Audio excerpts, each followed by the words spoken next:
los que abandonan Jerusalén tienen que ir a Sefarad. Sefarad era el punto más lejano. Entonces se acaba interpretando que aquel punto más lejano dentro del Mediterráneo no podía ser otro que Hispania, y por eso se denomina a Hispania Sefarad, y los judíos que se asentaron aquí eran los sefardíes. Entonces, no se sabe, lo que sí se ha encontrado, yo represento lo que es un taller eborario o un taller de artesano de hueso. En León se encontró dos talleres de artesano de hueso, para saber, en todos los contextos arqueológicos de todos los sitios existen piezas de hueso. La que se encontró aquí en León, las piezas que se encontraron fueron bien piezas de la producción de cuentas, que se supone que son cuentas de Rosario, o se encontraron en la judería de Puente Castro, se encontraron dados, enmangues de herramientas y agujas. El taller, el artesano que trabajó el hueso en León, en los dos talleres que son de León. Sí. Bien, hay una iglesia muy importante que es la iglesia de los franciscanos en el Parque de San Francisco. Allí hay una gasolinera. En ese punto, allí se encontró un taller artesano de hueso. Y un poquito más allá, pocos metros más allá, se encontró un segundo taller. No hay ningún documento que diga si ese taller estaba gestionado o regentado por un cristiano, o por un moro, o por un judío.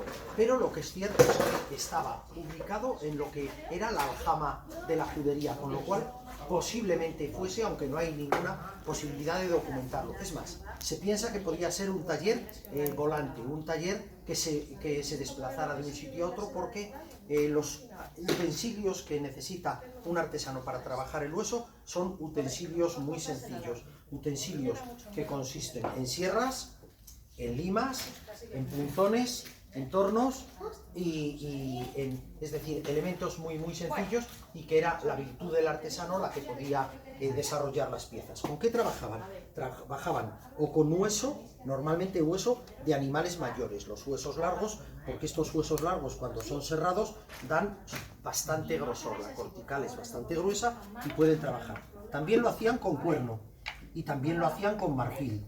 Como marfil o dentina hoy día es imposible conseguirlo, pues sí tenemos un marfil en el que hay alguna pieza, porque el tamaño no da para mucho, de jabalí. A fin de cuentas, la dentina del jabalí es exactamente igual que el marfil de un elefante.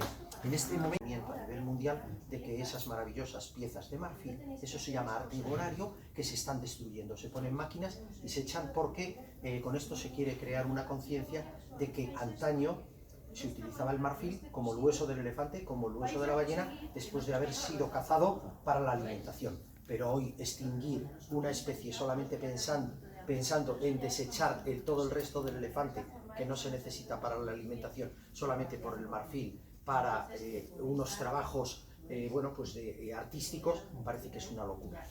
El trabajo del marfil tuvo en esta ciudad una importancia enorme. En el siglo XI, los dos talleres en el que trabaja el marfil se le llama oficina eboraria, trabajo eborario, y el que trabaja el hueso se llama trabajo acucario. Entre el marfil se podía considerar arte, el trabajo del hueso se podía considerar artesanía, es decir, un nivel más bajo. Yo ayer puse un ejemplo, y era cómo conducir o pilotar. Cualquiera podemos conducir un coche, pero si nos montamos en Fórmula 1, el que va en un Fórmula 1 no va conduciendo un Fórmula 1, va pilotando. Pues digamos que el que pilota hace trabajos en marfil, y el que hace estas otras cosas muy importantes y que podían tener una demanda extraordinaria, lo que está haciendo es un trabajo de artesanía. Herramientas, pues tan sencillas como una sierra. Bueno, aprovechaban todo esta gente, porque incluso el polvo del trabajo del hueso, esto se utilizaba, claro, hoy tomamos pastillas de calcio, pastillas de fósforo, pero esto en infusión para tomarlo te vale para que los huesos estén más fuertes. Desde la Grecia más antigua hasta el Imperio Romano, todos los gladiadores tomaban diariamente una infusión de polvo, con lo cual los galenos de aquellas culturas todavía más anteriores a la que nos estamos haciendo referencia hoy, pues utilizaban el polvo de hueso para fertilizar los campos, los huesos, por la cantidad de calcio que tiene, y sobre todo para el campo el fósforo. Los fosfatos es algo muy importante en los abonos del campo. Entonces, se podían trabajar con estos materiales. Y aquí tengo esto, y tengo esta lucerna, esta lámpara, porque siempre pensamos en las lámparas de aceite. Pero el tuétano, que es lo que está en la parte interna del hueso, es un combustible extraordinario y que tiene la virtud de que no da nunca humo, porque las lámparas de aceite sí dan humo. Bueno, y trabajaban también, que lo tenía aquí separado, con el asta, que luego les voy a enseñar una pieza muy interesante que cualquier leonés, si son leonesas, sí habrán oído hablar de esa pieza tan extraordinaria que no se generó aquí, que vino de importación, pero es en la cajita vikinga de San Isidoro, que se dice que es la caja más hermosa del mundo vikingo, que es esta cajita, y que la reproduje como está reproducida en asta de Reno, la auténtica, porque se ha estudiado, se pensó al principio que era marfil, luego los investigadores estuvieron con ella y vieron que no, que es asta de Reno. Como no hay asta de Reno, yo con asta de ciervo de aquí, pues reproduje esa cajita vikinga, que si la conocéis en San Isidoro, veis, me salió un poco más pequeñita que la de San Isidoro, porque la cuerna no me dio para tanto. Pero bueno, comentarles, es importante. Aquí en León, durante el tiempo que esto fue reino, aquí compartieron espacio y vida 3 culturas, los mozárabes o los mudéjares. La diferencia entre mozárabe y mudéjar es que los mozárabes eran cristianos que se tuvieron que convertir al islamismo para que los moros les dejasen vivir sin tener que pagar impuestos, y los mudéjares fue lo contrario, cuando los reinos cristianos van conquistando, una serie de islámicos de origen árabe o de origen hispano que se habían convertido al islamismo para aquello, tienen que vivir en territorio cristiano, y les dejan los cristianos vivir. ¿Pero por qué les dejan vivir? Porque les ponen unos impuestos tremendos y abusivos. Porque el mundo árabe, el mundo musulmán, entró aquí después de una guerra. En 714, el rey Rodrigo Visigodo pierde una batalla, y con esa batalla perdió todo su reino visigodo. Mientras que los sefardíes, los judíos, fueron entrando, fue una penetración no violenta, sino una penetración con colonización. Estos fueron más queridos y más respetados, aunque nunca hubo una permeabilidad grande entre lo que eran los cristianos y los sefardíes. ¿Por qué? Porque los sefardíes por sí mismos procuraron, lo dice la Biblia, una endogamia. Los sefardíes se casaban con los sefardíes. Cuando recuerdo yo una amiga que tuve hace muchísimos años, yo era un adolescente, y que me comentaba que sus padres se habían conocido por la mañana y por la tarde se casaron. Eran sefardíes de Mallorca, claro, eran tan pocos.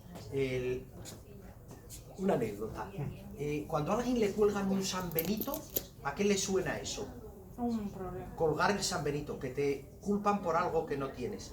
Bueno, pues la Gramalleta o San Benito es algo que ocurrió, que hizo la Inquisición en España contra los judíos sefardíes que estaban en Mallorca, en una isla, no se podían escapar. Estos se llamaban los chuetas. Digo esta anécdota porque esta amiga mía, sus padres se conocieron en Mallorca, el padre estaba en Mallorca, la madre llegó, se enteraron que eran sefardí y convinieron ese matrimonio sin amor ni nada, simplemente por mantener esa endogamia religiosa. Bueno, pues le ponían la Gramalleta después de que la maldita Inquisición hacía todos aquellos juicios. Aquellos condenados tenían que llevar un hábito en el que, según el castigo que habían tenido, en todos era casi mantener criptojudaísmo. Externamente eran cristianos, nuevos cristianos, pero internamente en sus casas hacían todos los ritos judaicos porque ellos lo seguían sintiendo. Pues cuando alguien les denunciaba y la Inquisición metía mano, les condenaban y tenían que ir durante un tiempo, el tiempo de castigo, con un hábito, de manera que todo el pueblo les veía. El San Benito, cuando oigan, le han colgado el San Benito, que sepan que eso fue algo que cargaron a los sefardíes y que fue la Inquisición, la Gramalleta.